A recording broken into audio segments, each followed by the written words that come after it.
Bwana Yesu asifiwe, mwana wa Mungu, na kusalimu katika jina la Yesu. Somo la leo naomba tujifundishe kuhusu maneno matakatifu ya Mwenyezi Mungu katika kitabu kile cha Ebrania sura ile ya 12 na mstari wake wa 14. Biblia yangu inaniambia hivi: tafuteni kwa bidii kuwa na amani na watu wote na kwa utakatifu ambao hapana mtu atakayemwona Bwana asipokuwa nao.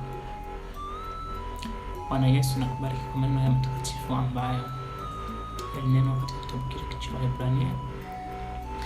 Tunapenda kujifundisha na kuomba pamoja nasi muda huu, ni katika jina la Yesu Kristo, amen. Ndugu mpendwa, kitabu hiki kinatufundisha kwamba tutafute kwa bidii kuwa na amani na watu wote na watakatifu ambao hapana mtu atakayemwona Bwana asipokuwa nao. Maneno haya yana maana gani kwetu?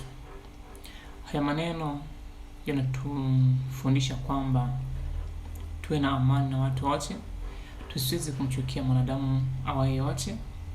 Haijalishi amekosea makosa aina gani, haijalishi amefanya kitu cha aina gani, haijalishi amemuua baba yako, amemuua mama yako, haijalishi amefanya nini. Binadamu wote tuna makosa, tuna mapungufu. Fikiria, sisi ni mangapi tunakosea lakini Mungu wetu anatusamehe? Ni mangapi tunayokosa mbele za Mungu lakini Baba anatusamehe? Kwa hivyo neno hili lina maana kwamba sisi tusameheane, tusiwe na kinyongo na mtu yeyote. Haijalishi amekosea kosa la aina gani, amemuua nani yako, amekufanyia kipi, wewe jukumu lako ni kumsamehe.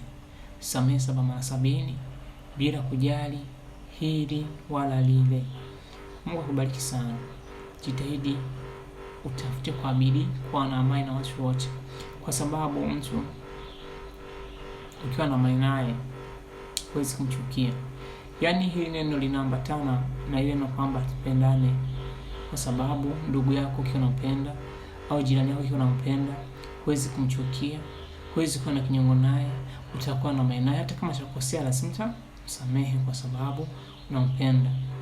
Kwa hivyo jitahidi uwe na amani na kila mtu, awe ni jirani yako, awe ni aliyekosea, awe amesababisha ufukuzwe kazi, awe amesababisha yani amekosea kosa la aina yoyote.